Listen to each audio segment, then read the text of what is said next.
Bienvenidos al Centro Asturiano de Madrid.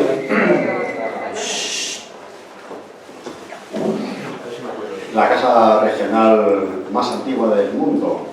Ya no digo de España, es del mundo.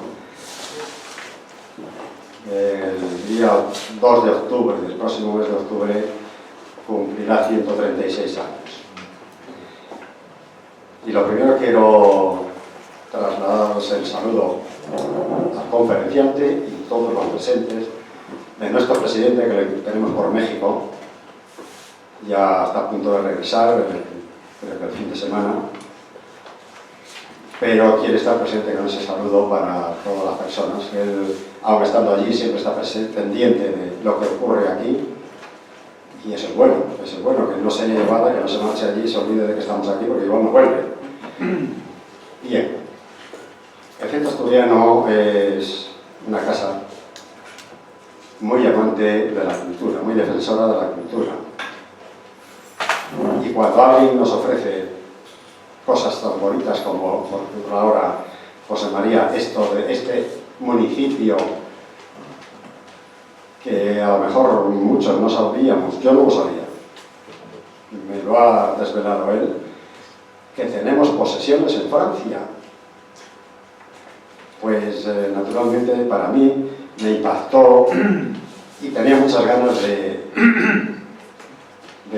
oírle hablar de este municipio, del municipio de Llívia. De hecho, fue el primero que casi elegí. Luego pues había muchas cosas, teníamos el Sáhara español, que era pues, cosa reciente, y fue con la que comenzamos. Después nos fuimos por la Micronesia, algo tan aislado, tan lejano, y tan próximo. Y bueno, pues la verdad es que esperemos que de toda esa colección de oferta que existía en la oferta, no se agote, que sigas creando cosas nuevas, porque estamos dispuestos a escuchar.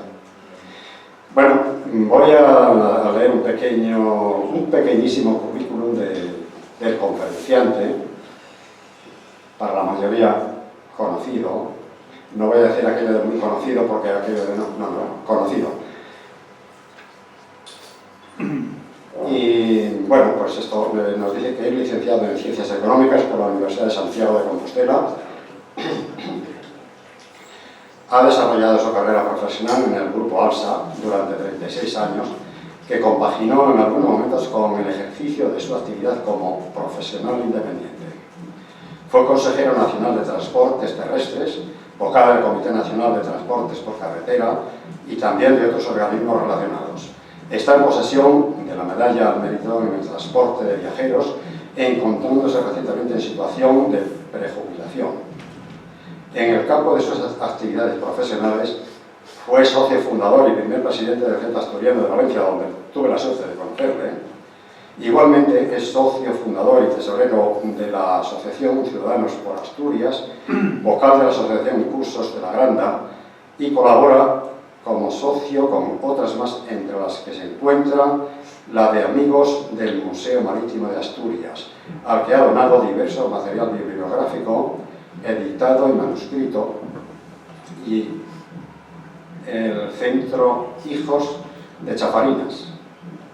Entre sus aficiones se encuentra la investigación de temas relacionados con nuestras últimas posesiones en Asia, con las antiguas colonias africanas, españolas, Guinea Ecuatorial, IFNI, etc.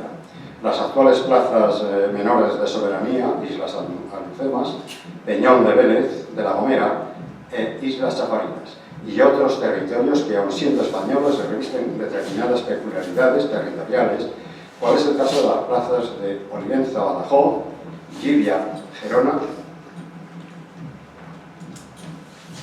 la isla de Alborán, etc. Esto de Olivenza, estaré interesadísimo en escucharlo. Ha escrito diversos artículos sobre el particular y pronunciado conferencias de diversas ciudades españolas y marroquíes. Y lo dejamos aquí, porque lo importante es oírle a él, no a lo que yo pueda leer en un papel que me hayan transmitido. Muchas gracias por venir y oigamos a José María.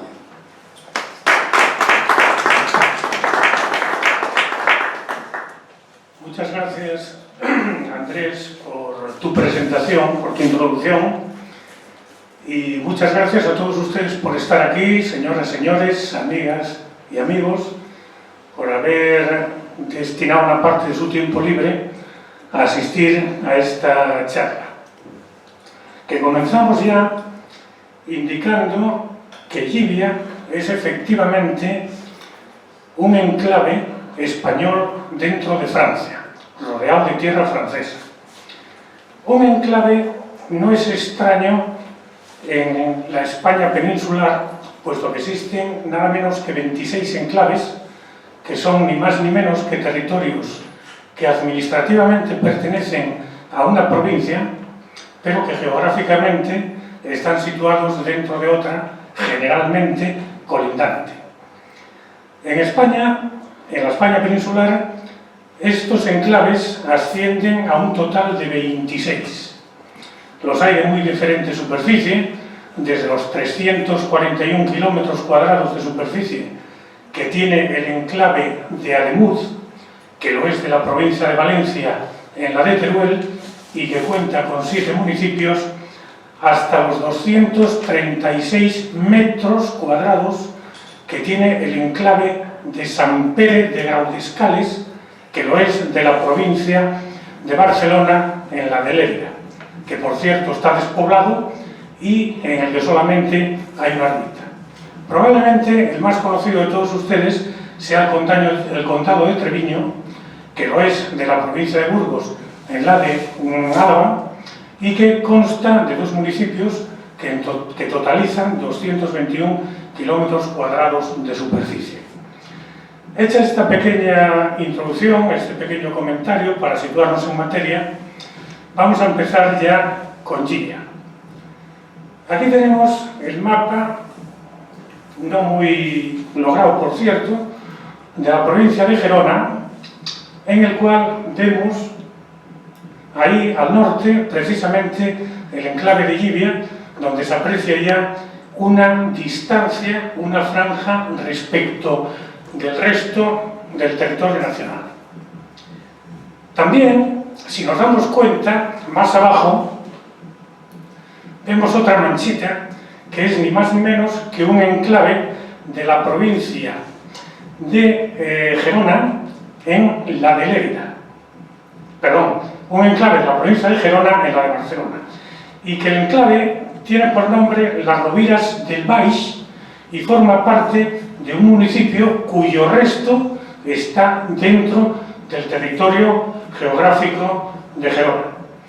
Pues bien, dentro del territorio francés, a 4 kilómetros de la frontera franco-española, 5 kilómetros del centro de Puigcerdà, 153 de Gerona, la capital provincial, y 181 de Lérida, se encuentra la villa de Llivia, que junto con los núcleos de Cereja, Gorguja y los caseríos de Gorguja Petita y el Mas Jonquer constituyen un municipio español de 12,9 kilómetros cuadrados, que ahí vemos con un poco más de detalle.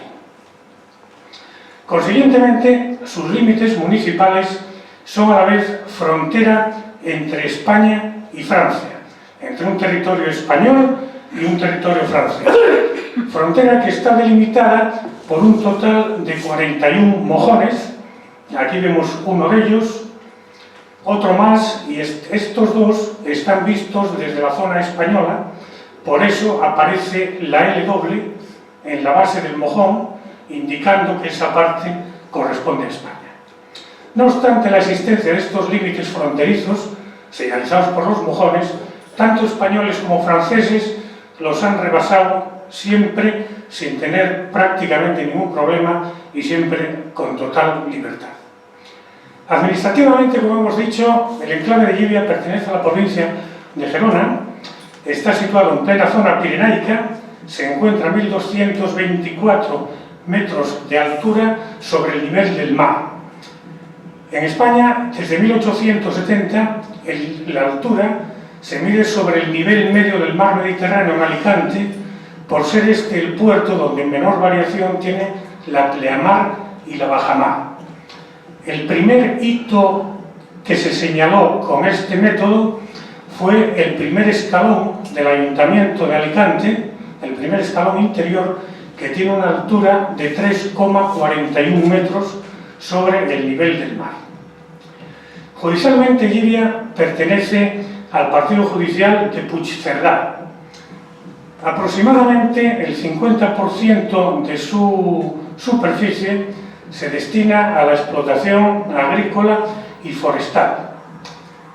Agrícolamente produce pastos, trigo, centeno, patatas, frutales y similares, aunque la explotación pecuaria también tiene gran importancia y trascendencia.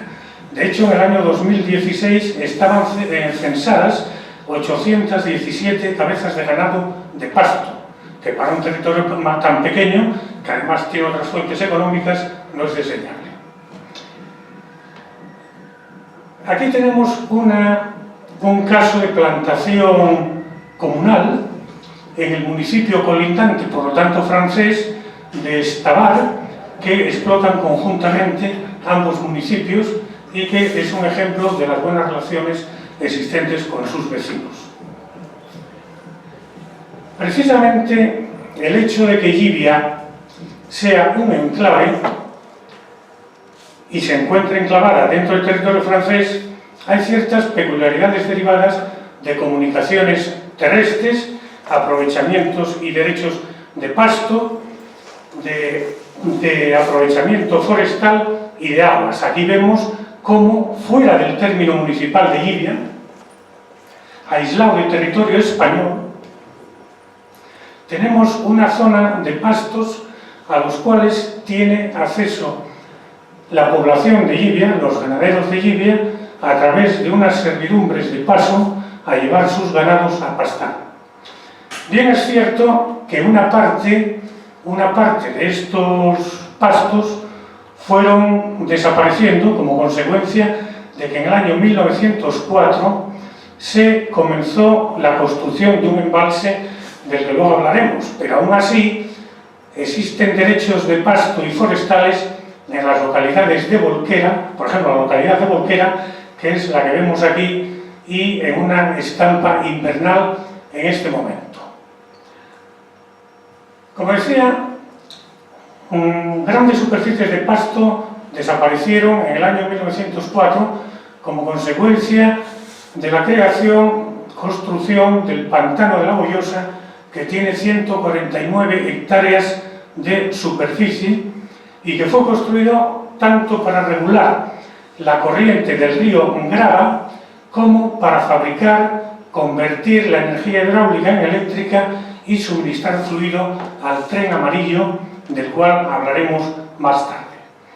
No obstante, Llívia tiene también y mantiene, en virtud de acuerdos muy antiguos, privilegios, cartas reales, etcétera, etcétera, derechos de pasto en la Coma de la Grava y también en el Carlit, cuyo pico, cuya altitud más preeminente, con 2.921 metros, lo vemos en esta diapositiva. Y, como decíamos, tiene acceso a todos ellos mediante carredades, que es la palabra catalana que traduce las servidumbres o derechos de paso de vías pecuarias para los ganados de todos los habitantes.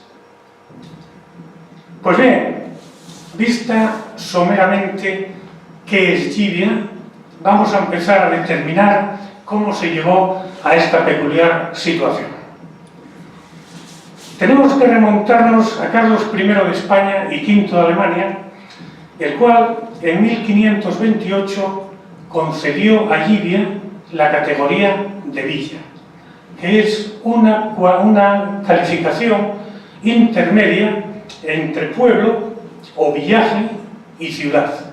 Y esta condición de ser villa le permite a Llívia en el día de hoy seguir perteneciendo a España. El 7 de noviembre de 1659, don Luis Méndez de Haro, duque de Olivares y marqués de Carpio, y también el cardenal Giulio Mazzarino, por parte francesa, firman el Tratado de Paz de los Pirineos, que pone fin a la Guerra de los 30 años entre Francia y España. El cardenal Mazarino era un hábil diplomático al servicio del Vaticano y también, posteriormente, al servicio de la reina regente Ana de Austria y de su hijo Luis XIV de Francia. Nació en Pestina, Italia, cuando ella estaba bajo dominio español. Estudió en la Universidad de Alcalá de Henares. Dominó a la reina regente Ana de Austria. Fue su amante, probablemente se haya casado con ella, y para finalizar estos breves datos biográficos, diremos que fue cardenal porque así se le nombró sin haber sido siquiera sacerdote. Nos queda un último dato: era un enemigo declarado de España. Pues bien, estos dos representantes del rey de España y del rey de Francia firmaron el Tratado de Paz de los Pirineos en la isla de los Faisanes, que se encuentra en el río Bidasoa, en la parte que sirve de límite fronterizo entre Francia y España, y que aquí vemos en una foto reciente, a su parte izquierda de la foto, podemos ver un barrio de la localidad francesa de Hendaia, y a la derecha una parte de un barrio de la localidad fronteriza de Irún.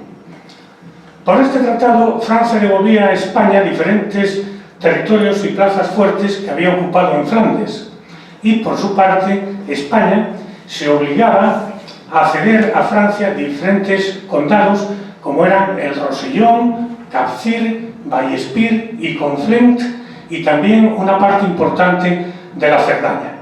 Con el paso del tiempo podemos decir que quien estuvo acertado fue Francia, que todavía tiene en poder y está bajo su soberanía los territorios que le fueron adjudicados. Con el paso del tiempo, unos 6 meses nada más, y para llevar a cabo, concretar lo determinado en el tratado, se reunieron en los plenipotenciarios anteriormente citados para establecer y determinar los 33 pueblos que en el Valle de Querol, España le cedía a Francia. Valle de Querol que también pasaba a manos francesas y del que vemos aquí una parte del mismo. También estaba convenido que si los pueblos de ese valle no llegaban a 33, España se comprometía a ceder los restantes en una zona colindante hasta alcanzar la citada cifra de 33. Pues bien, siendo como fue que Llivia era pueblo, se salvó era villa y no pueblo, se salvó de pasar a Francia.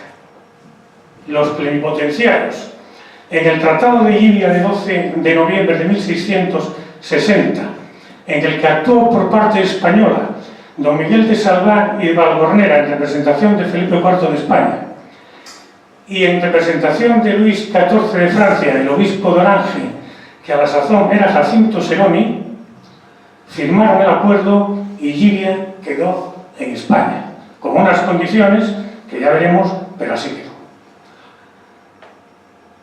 Así pues, la condición que se estableció era que Llivia no podría ser fortificada nunca, ni bajo ningún precepto ni consideración, y tampoco podría ser fortificado ningún otro territorio enclavado dentro de Francia, lo cual parece dar a entender que esto se refería al término municipal, porque ningún otro territorio español quedaba ya dentro de Francia. Así pues, partiendo de esta situación geográfica y peculiar, y también del compromiso de no fortificación, se estableció el compromiso de marcar un pasillo o camino real para ir desde Puigcerdá a Llivia, camino que sería libre para los nacionales españoles, quedando exentas de géneros aduaneros todas las mercancías que por él transportasen entre ambas localidades. Igualmente, quedarían exentas aquellas otras que debieran cruzar ese camino de un lado a otro porque se movían dentro del territorio francés. Si debían de cruzar la carretera, quedaban exentas. España no tenía facultades para establecer ningún tipo de tributo por ese motivo. Aquí vemos la embocadura del camino neutral que sale de la propia Puigcerdá, del casco urbano de Puigcerdá.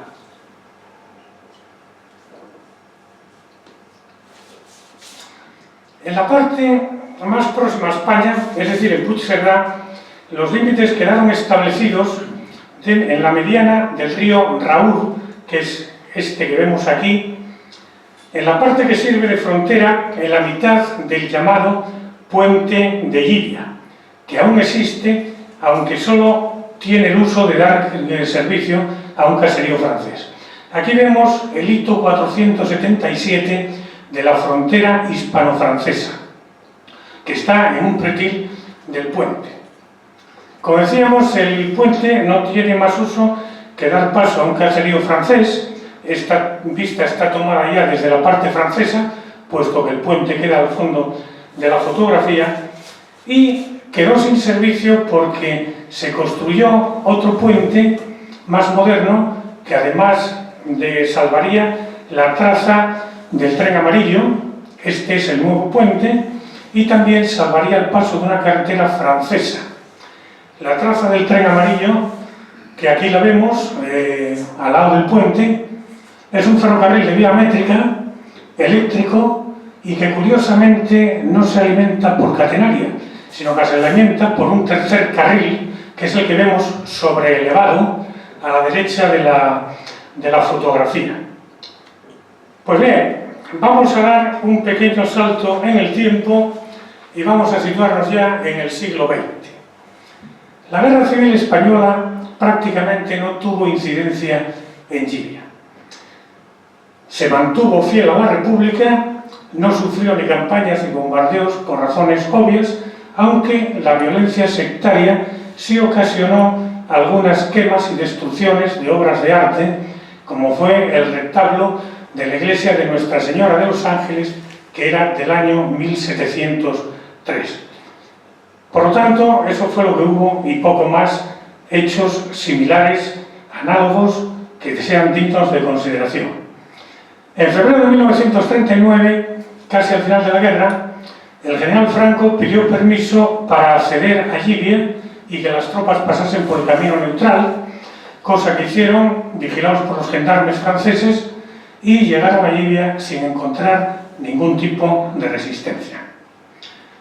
Durante la Segunda Guerra Mundial, Francia, como sabemos, fue ocupada por los alemanes, pero Llívia siguió siendo española sin ningún tipo de problema. Hasta el 11 de noviembre de 1942, por el hecho de que Llívia quedaba encuadrada dentro de la denominada zona libre o zona de Vichy, que estaba gobernada por el régimen de Vichy, el mariscal Pétain, y después de esa fecha, porque cuando los alemanes tomaron el control de la práctica totalidad de Francia, exceptuando una pequeña zona que fue ocupada por los italianos, las buenas relaciones existentes entre los gobiernos español y alemán de la época no supusieron ningún problema, y por otra parte hay que considerar que existía el estatus propio de Llívia. Alemania únicamente exigió a España que enviase una dotación de la Policía Armada a Llívia para vigilar posibles actividades de espionaje o posibles actividades que fuesen en contra de Alemania o a favor de los británicos o aliados, pero nada más. Consiguientemente, España mandó una compañía de la Policía Armada, unos 100 agentes, cuando la población era de solamente 700 habitantes.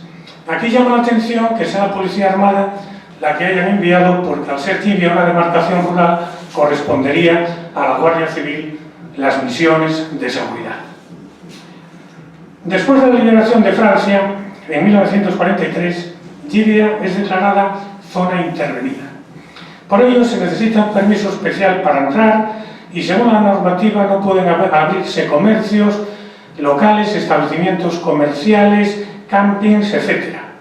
Teóricamente, sus habitantes no pueden vender a los extranjeros absolutamente nada, aunque se trata de una ley, de un decreto, de una norma que tiene muchas evasiones y generalmente no siempre se cumple.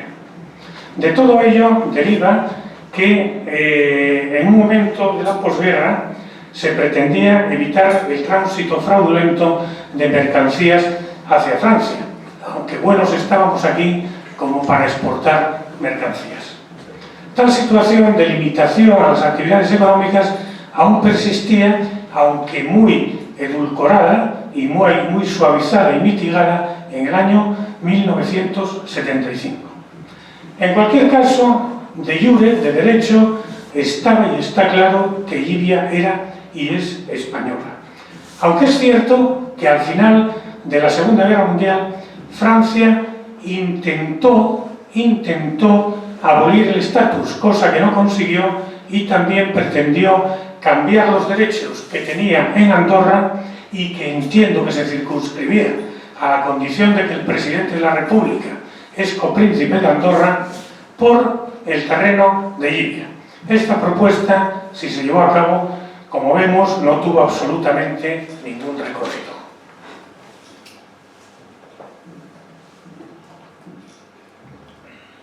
Veamos algunos datos del municipio. Tiene una población de 1.467 habitantes, el 85% de los cuales son españoles, y el 90% de la totalidad reside en la capital municipal, en Llivia. La estructura poblacional, por segmentos de edad, llama la atención en dos escalones. Población menor de 15 años, 2 puntos porcentuales por debajo de la media nacional. Población de 15 a 64 años, más de 4,5 puntos por encima de la media de España. Quiere decir esto que, de continuar en la misma situación, Llivia será un municipio que se envejecerá con el paso del tiempo si no hay nada que lo remedie. Ya habíamos dicho que la superficie era de 12,90 kilómetros cuadrados, lo cual arroja una densidad de población de 113 habitantes por kilómetros cuadrados superior a la media española.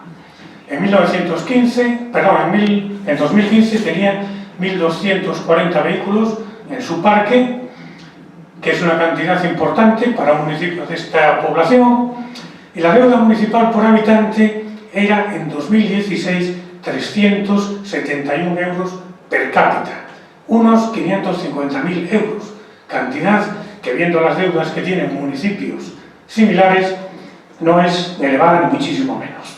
Allí se habla el castellano, el catalán y minoritariamente el francés. Desde 1968, la villa de Llivia tiene la consideración de conjunto histórico-artístico. Su zona vieja está calificada como de interés cultural. En sus viviendas se refleja el estilo arquitectónico propio de la Cerdaña. Aquí vemos la Torre Bernat de Só, que aprovecho para decirles que fue donde se conservó el legado, en principio, de la histórica farmacia, de la que luego hablaremos, y se aprecia en todas sus calles unas edificaciones propias, como decimos, de la Cerdaña y peculiares, pero fundamentalmente en la Plaza Mayor, la anterior Plaza de la República que vimos en otra diapositiva, las calles del Mercadal, Foncitana y también la carrera o carrer de Santa María. También en tiempos pasados existió un castillo en Llivia, del que se conservan actualmente unos restos en la parte alta de la población. El escudo municipal de Llivia refleja el crecimiento de la ciudad y refleja también el castillo. El castillo que, por cierto, fue asediado por las tropas francesas de Luis XI durante 4 meses en 1479 y posteriormente fue destruido. El castillo se pudo hacer merced a una autorización de Jaime I el conquistador. Les hablaba de una farmacia. Estamos en la calle de la farmacia. La calle de la farmacia no conozco su antigüedad, que debe de ser importante, pero desde luego la farmacia de Llivia es la más antigua y renombrada que hubo en Europa. Se tienen noticias de... Bueno, aparece Luis XI porque fue el monarca francés que asedió la villa. Se tienen noticias de farmacia en Llivia desde el siglo XV, concretamente desde 1415, no obstante la documentación existente ha desaparecido merced a los avatares históricos por los que Llivia ha pasado.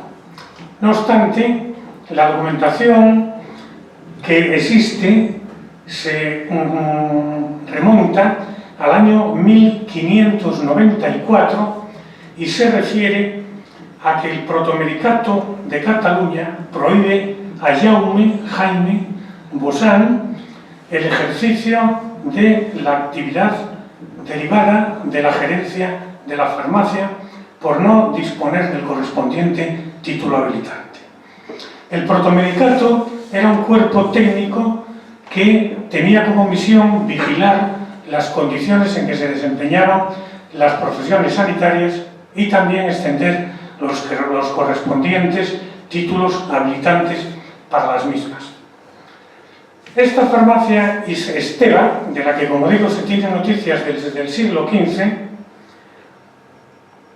surgió en unos tiempos en los que tal era la importancia de Llivia que era la única que había en la comarca, lo cual también pone de relieve la importancia de Llivia dentro de esa propia comarca, que además de suministrar a los propios habitantes, debía de suministrar algo de las poblaciones, villas, pueblos, etcétera, próximos.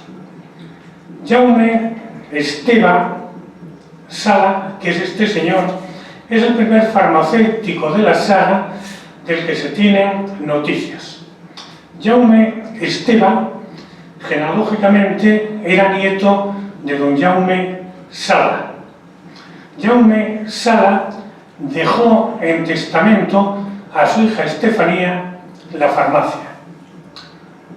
Su hija Jerónima se casó con Nicolau Esteva y el hijo de ambos, Jaume Esteva Sala, obtuvo la correspondiente titulación y continuó efectuando la regencia de la farmacia. Pues bien, este museo fue inaugurado en 1973, en un momento en el que no existía ninguna farmacia en Llivia. Curiosamente ha sido así y el museo dispone de una inmensa colección de formularios, recetarios, piezas, instrumentos de laboratorio, preparados, vasijas, cajas renacentistas y otros elementos propios que le confieren un valor histórico incalculable. Finalmente, la farmacia cerró en 1927 por traslado de su licencia a Puigcerdá. Así se acabó el trabajo de 7 generaciones de la familia Esteva en esta farmacia desde el siglo XVIII. Actualmente se encargan de la conservación del legado en este museo el propio Ayuntamiento de Llivia y la Diputación Provincial de Gerona, que adquirió el legado que estaba almacenado en la Torre Bernat de So, que anteriormente les he mostrado en 1965. En Llivia también cabe señalar y reseñar la iglesia de Nuestra Señora de los Ángeles, que es del siglo XVI. Fue construida sobre los restos de otra del siglo XIII, que fue destruida por los franceses con ocasión del cerco y asedio que anteriormente les mencioné.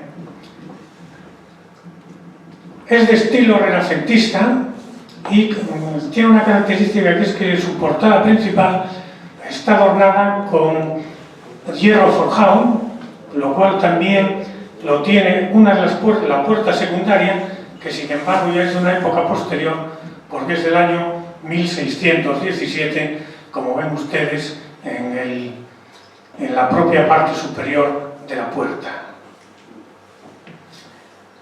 En la iglesia se venera una imagen de un Cristo tallado en madera, que vemos enmarcado en ese óvalo en una foto de baja calidad por no poder obtenerla con flash.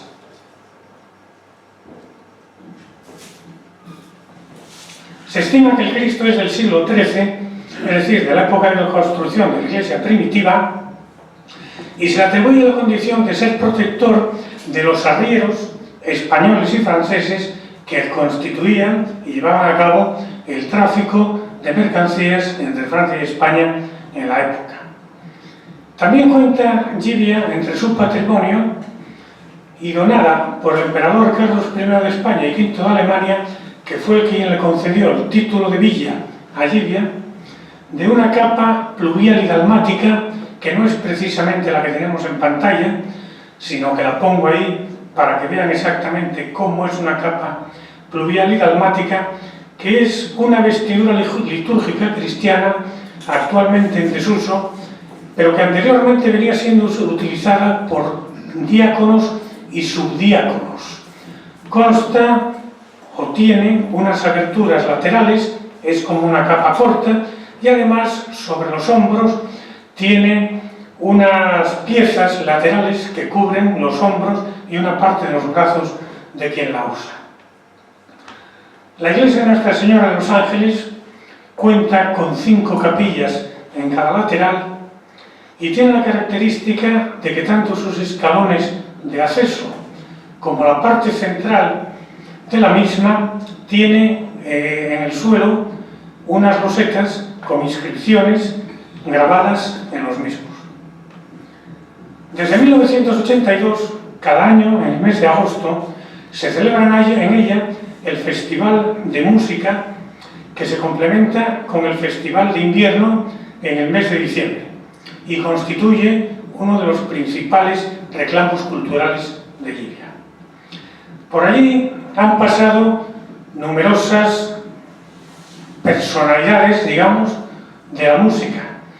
Por ejemplo, ha pasado Montserrat Caballé, también ha estado Narciso Yepes y otras agrupaciones musicales como la Capella de San Petersburgo, la Orquesta Filarmónica de Berlín y la Orquesta Sinfónica de la Radio de Praga. Pues bien, habiendo entrado ya en más conocimiento de Llívia, vamos a ver cómo llegamos hasta Llívia. A Llívia desde Puigcerdá se llega por la carretera nacional 154. Es una carretera que, como ven ahí, está dividida en 3 tramos, que el primero discurre por territorio español, el segundo por territorio francés, que toma el nombre de carretera D68, y vuelve a ser carretera española a partir del punto kilométrico 3200, en que entra dentro del término municipal de Llívia, el cual recorre hasta la frontera norte, digamos, de Llívia. La carretera nacional 154 arranca de la Plaza de Europa de Puigcerdá, donde tiene su kilómetro cero. Es la Puerta del Sol de esa carretera. Aquí vemos la señal informativa que la indica en la propia plaza, y a la derecha vemos la dirección de Bourg-Madame, que es la primera localidad francesa, pero no en la carretera de Llívia, y donde está ubicado el antiguo puesto fronterizo por el cual en el año 1939 se fueron los últimos restos del ejército republicano en búsqueda del exilio.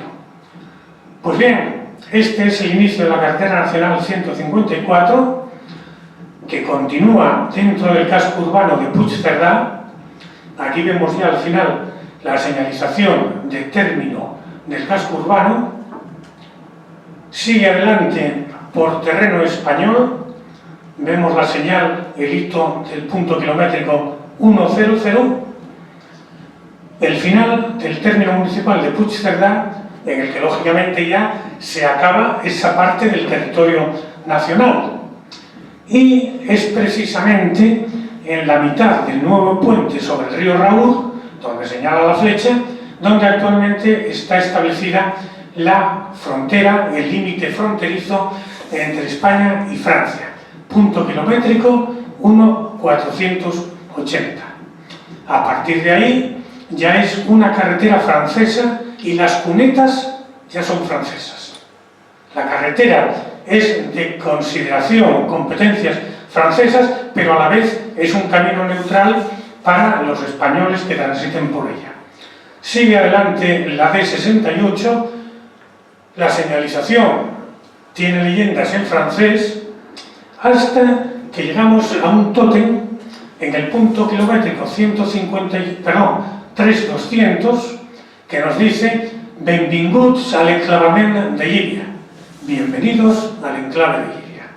Aquí ya, a partir del 3200, el territorio es español, propio del enclave, y así vemos el hito correspondiente al punto kilométrico 4, dentro del territorio español. Y llegamos a la señal informativa de que estamos en Llívia, en la villa de Llívia, a los 1224 metros de altura que veíamos. Seguimos adelante, vemos ya, podemos decir que las afueras de Llívia, lo vamos viendo más cerca, nos adentramos en la villa y la carretera nacional 154 sigue o toma el nombre de Avenida de Cataluña dentro del casco urbano de Llívia. Sigue atravesando Llívia, atraviesa toda la villa, por aquí, siguiendo esa recta que al final se torna en curva a la derecha, hasta llegar nuevamente al límite fronterizo norte de Llívia con Francia, donde enlaza con una carretera que va a dar a la localidad francesa de Saillarús, que es esa que ven ustedes ahí.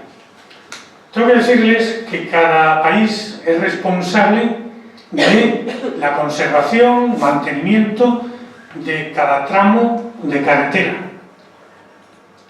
Los franceses de la D68 y los españoles de la 154. Asimismo, el derecho aplicable en cada tramo de carretera es el correspondiente a cada uno de los países. La existencia de un enclave genera unas relaciones especiales entre los dos estados afectados, siendo esencial el derecho que tiene el estado titular del enclave a que el estado dentro del cual se halla le facilite la comunicación para llegar a él. Tal derecho puede concretarse en títulos o tratados internacionales, puede concretarse en tratados bilaterales o puede también regirse por costumbres, esto es, por el derecho consuetudinario. Pero de cualquier forma, el deber del Estado de permitir, del Estado dentro del cual está el enclave situado, de permitir el paso a través del mismo, da origen a una servidumbre internacional, que en el caso que nos ocupa está recogido en el Tratado de Límites entre España y Francia, desde el Valle de Andorra hasta el Mediterráneo, que fue firmado en Bayona en el año 1866, que señala y dice expresamente: gozarán de libertad y franquicia los españoles que atraviesen el territorio francés entre Llívia y Puigcerdá por el camino directo que une estas dos villas. Consiguientemente, merced al régimen jurídico internacional derivado de este y de las prácticas que contienen los mismos, la carretera de Puigcerdá a Llívia tiene la condición de camino, vía o carretera neutral, pero sin que tal característica afecte para nada a la soberanía territorial de esos caminos que corresponde, como decíamos antes, a cada uno de los países por los que discurren. Será así la curiosidad, al menos así la entiendo, que en la época posterior al año 1945, en que se cerraron las fronteras con Francia, un español podía pasar lícita y legalmente a territorio francés circulando por esta carretera y estaría dentro del territorio francés en la carretera neutral llamada D28 en el tramo que el camino neutro circula por territorio francés entre Puigcerdá y Llívia. Pero bueno, esto es simplemente una valoración o una idea de quien tiene el gusto de hablarles. Esa peculiaridad derivada del camino neutral, supone también otras curiosidades, como por ejemplo que el hecho de que los habitantes de Llívia y cualesquiera otros conductores que circulasen por el camino neutral antes de 1995 hubiesen de disponer de la correspondiente Carta Verde, que era un documento de seguro internacional y exigible cuando se circulaba por el extranjero, y aquí se circulaba por un tramo de la carretera que es de soberanía y titularidad francesa. El Tratado de Schengen puso fin a todas esas cuestiones.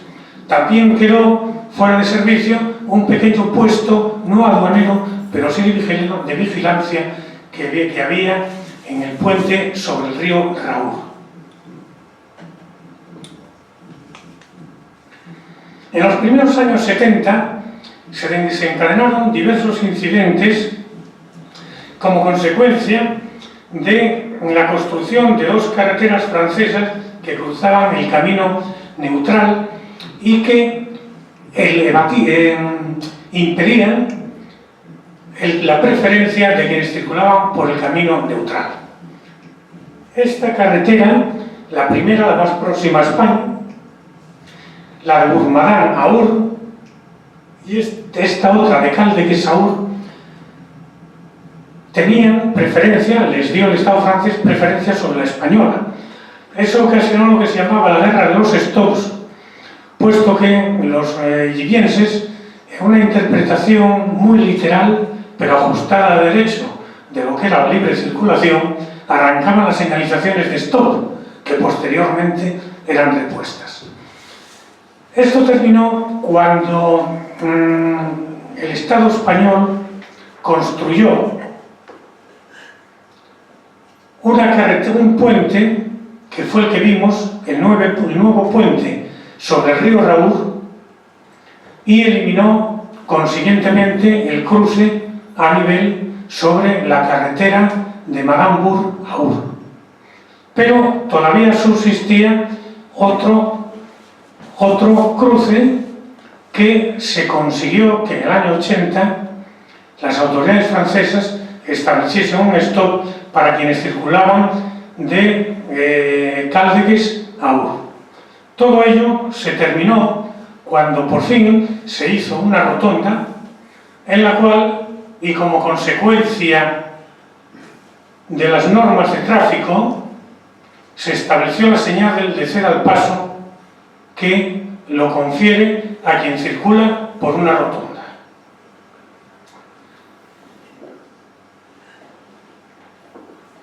Así pues, vista ya la comunicación, vamos a ver cómo se puede llegar no en vehículo propio allí. En primer lugar, se puede llegar en autobús desde Barcelona y otras ciudades catalanas en uno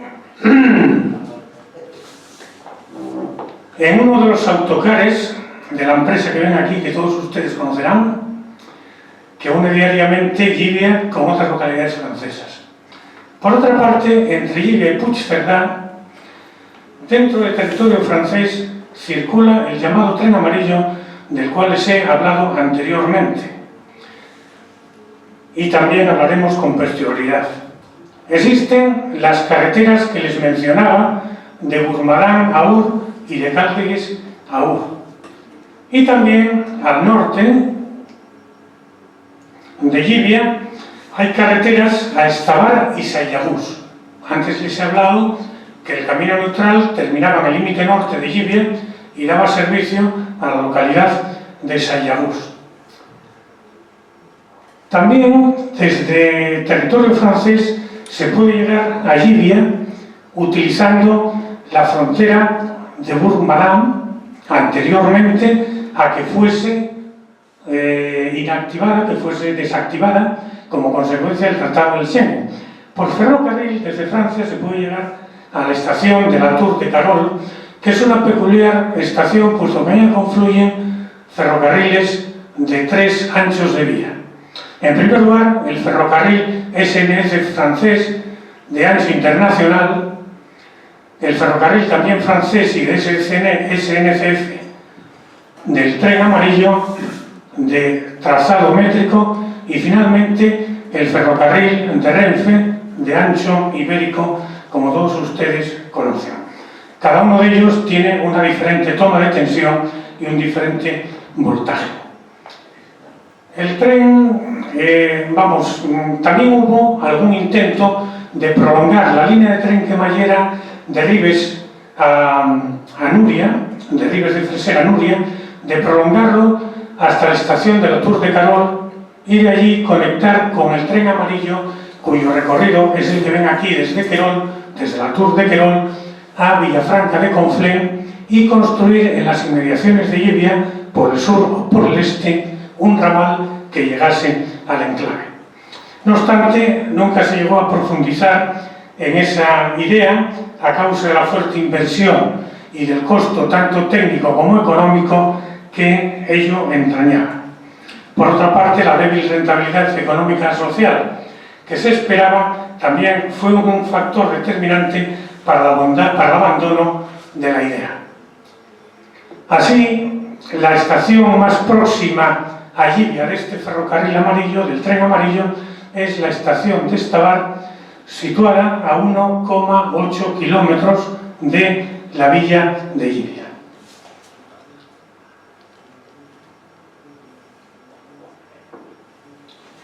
El tren amarillo debe su apodo al hecho de que el color de sus coches y elementos de tracción es amarillo.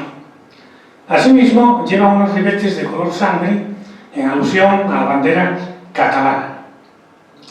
Tiene más de 100 años de existencia y comunica a través de 63 kilómetros de longitud el recorrido entre las estaciones francesas de la Tour de Carol a 1.231 metros de altura y la Villafranca de Conflent, que es una preciosa villa situada a 724 metros de altitud, teniendo que salvar antes la cota de 1.593 metros en los que está situada la estación de Volquera. Con este ferrocarril se trató en los primeros años del siglo XX resolver el secular problema de aislamiento de la Cerdaña francesa, pero hoy se ha convertido en un tren absolutamente turístico que, entre otros atractivos, cuenta con un puente atirantado de 80 metros de altura, que es el que vemos en esta diapositiva. Bien, a día de hoy, Llivia es un centro turístico importante, tanto desde el punto de vista histórico como del cultural y artístico, incluso para disfrutar de un descanso integral. Todo ello le aporta una buena parte de sus ingresos. Está dotado de infraestructuras modernas y cuenta con buenos alojamientos. Por su privilegiada situación, es punto de partida para la realización de diversas rutas de montaña. No nos olvidemos que está enclavado en pleno Pirineo. Además, en sus proximidades hay una amplia dotación de estaciones de esquí. Cuenta con balneario de aguas termales y en el municipio se pueden practicar deportes como el ciclismo, como la natación, la hípica, los deportes aéreos, el tenis, el golf y el motocross, contando con una pista de 1,8 kilómetros de distancia. Todo lo cual revierte en su notorio destino vacacional. El primer mes de agosto, además, también hay un festival de música y se celebra una feria de productos artesanales y de un peculiar concurso de ramos de flores de montaña. En Llivia, las dos únicas entidades bancarias que existen son catalanas. y son exactamente CaixaBank y Catalunya Caixa. No existe constancia de que haya beneficios fiscales para sus habitantes. Para finalizar, debo comentarles que en el año 2012, en el municipio francés de Font-Romeu, que tiene 2.000 habitantes y que está situado a menos de 2 kilómetros de Llivia, el Pleno Municipal acordó pedir la anexión al municipio de Llivia, al que estuvo unida hasta el Tratado de los Pirineos. No obstante, esto no tuvo ningún valor más que el testimonial, porque evidentemente era el Estado francés quien debía tomar esa decisión. Pero el consistorio quería manifestar y poner de relieve el abandono que esta región de los Pirineos tenía por parte de la administración francesa. Recorrida Llivia, pues vamos a iniciar el camino de regreso a Puigcerdá. Salimos en dirección sur hasta que nos encontramos con el tótem que vimos a la llegada y que aquí nos dice fin a la propera, que quiere decir en catalán hasta la próxima, que es lo que les digo yo a todos ustedes después de agradecer su presencia y atención en esta charla. Muchas gracias.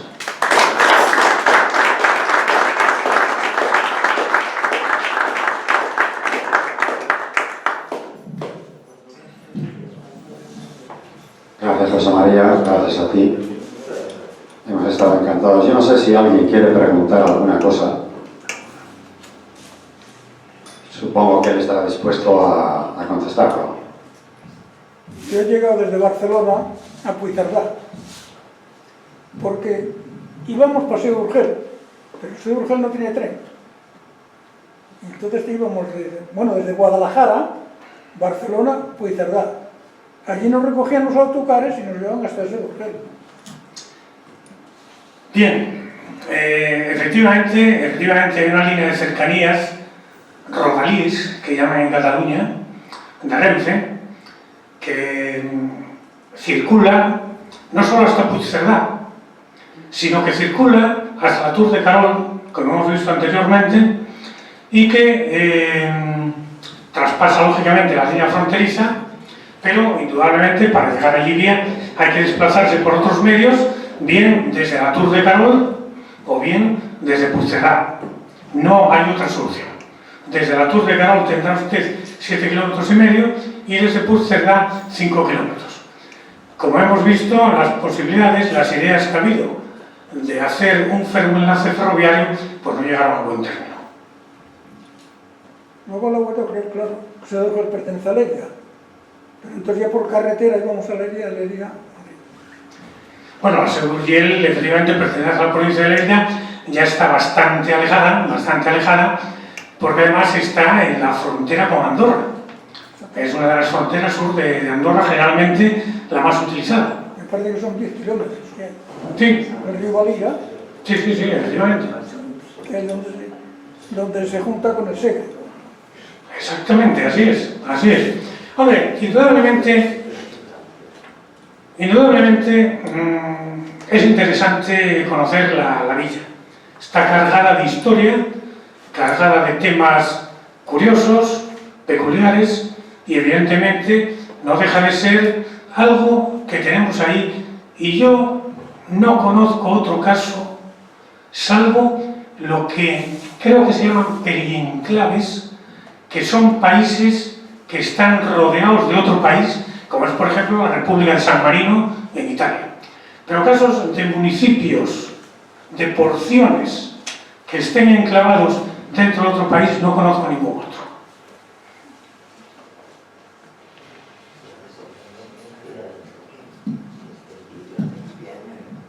¿Nadie más? Bueno, yo lo único que quería comentar es que se han roto la cabeza para poner el nombre al tren. El tren amarillo. Pero, ¿qué pasa? ¿Tiene la exclusividad? Si otra empresa por ahí quiere poner un tren de color amarillo, ¿puede o no puede? Porque exista ese tren amarillo.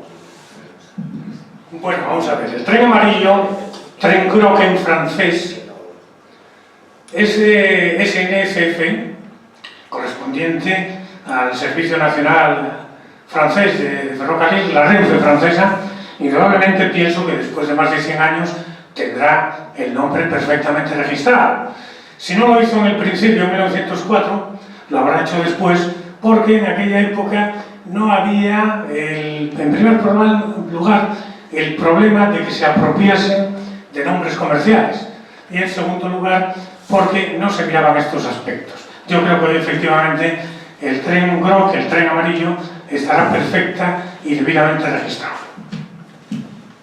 Y otra, has dicho que tiene unos ribetes rojos, es amarillo con unos ribetes rojos, pero eso podría ser la bandera española perfectamente. ¿Es que en algún sitio figura que es la bandera, se refiere a la bandera catalana? No tengo conocimiento de eso. Perfectamente podía ser. La bandera española es roja igual. ¿Qué ocurre? Que las proporciones de superficie de la bandera española y de la carcasa del tren amarillo son superiores, son mayores en el amarillo que en el rojo. Por otra parte, hay que darse cuenta de dónde estamos. Estamos en un municipio catalán, en el que aprovecho a decirles que no he visto ondear ni una sola bandera española, ni en el ayuntamiento, lo cual constituye una violación flagrante de la ley de banderas, sobre la cual tengo interpuesta una denuncia desde hace más de 2 años, sin haber obtenido respuesta satisfactoria ni de la subdelegación del gobierno de Gerona, ni de la delegación del gobierno de Barcelona, ni de la vicepresidencia del gobierno. Bueno, efectivamente sabemos dónde nos movemos. Que estoy deseando que vuelvas, porque Olivenza tendrá que salir aquí, ¿verdad? Tendrá que salir por aquí. Me he quedado muy intrigado con ese territorio. Bienvenidos a Centro Asturiano otra vez, y gracias por ello. Y nada, que nos vemos muchas veces. Esta es la casa de todos. Gracias. Gracias, señor.